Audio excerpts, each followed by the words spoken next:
بھی عجیب انتظام کیا تھا، عجیب انتظام ہے۔ حسین شکم مادر میں ہے مگر آواز دیتے رہتے ہیں، آئے میں عجیب آواز سنتی ہوں، بابا بابا یہ بچہ کچھ کہتا ہے تو شکم میں کہا کیا بار بار آواز ہے، تم اے مادر گرامی انا بنیاد امی انا تشاہ، اے مادر گرامی میں پیاسا ہوں، اے مادر گرامی میں بریلا ہوں۔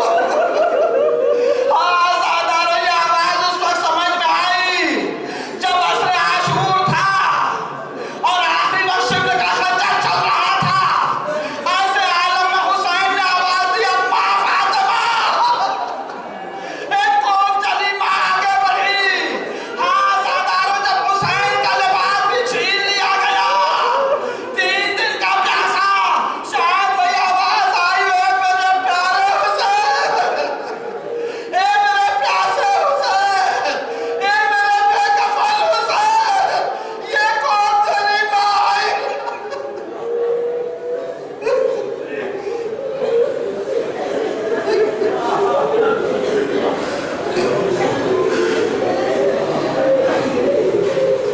سيعلم الذين ظلموا أي منقلب ينقلبون لعنة الله على القوم الظالمين خصوصا يزيدا والظالمين إلهي بحق زهرا بها بالها بنيها والسر المستودع فيها پروردگار منتقم خون حسین یوسف زہرا امام زمانہ کے ظہور میں تعجیل فرما، پروردگار ہمارے اعمال سے ہماری مجالس سے قلب مقدس امام کو راضی و خوشنود فرما، پروردگار ہم کو ایسا بنا دے جیسا ہمارا امام چاہتا ہے، پروردگار مزارات مقدس اہل بیت نبوت کی حفاظت فرما، یہ میرے معبود جنت البقیع میں جو ٹوٹی ہوئی قبر معصومین ہیں، پروردگار جلد از جلد وہاں پہ شاندار حرم تعمیر ہو تاکہ عزاداران حسینی وہاں پہ جا کے فاطمہ زہرا کو ان کے قریب لال کا پرسہ دے سکیں، پروردگار شیعان حیدر کرار ہوئے زمین پہ جہاں جہاں بھی ہوں ان کی جان مال عزت و آبرو کی حفاظت فرما، میرے معبود جو قید ظلم و ستم میں ہوں جلد از جلد رہائی فرما، جو خوف کے عالم میں زندگی کر رہے ہیں ان کے خوف کو امن و سکون میں تبدیل کر دیں، پروردگار جو بیمار انہیں شفاء کامل و عاجل عطا فرما، جو مقروض ہیں ان کے قرض کو عطا فرما، جو بے روزگار انہیں صاحب روزگار کر، جو برسر روزگار ان کے روزگار میں برکت دے، پروردگار ہمارے معرفت میں اضافہ فرما، پروردگار دنیا سے اس وقت تک نہ اٹھانا جب تک امام حسین علیہ السلام کی زیارت با معرفت ہمارے شامل حال نہ ہو، پروردگار آخرت میں شفاعت سید الشہداء ہمارے قسمت فرما، ماتم حسین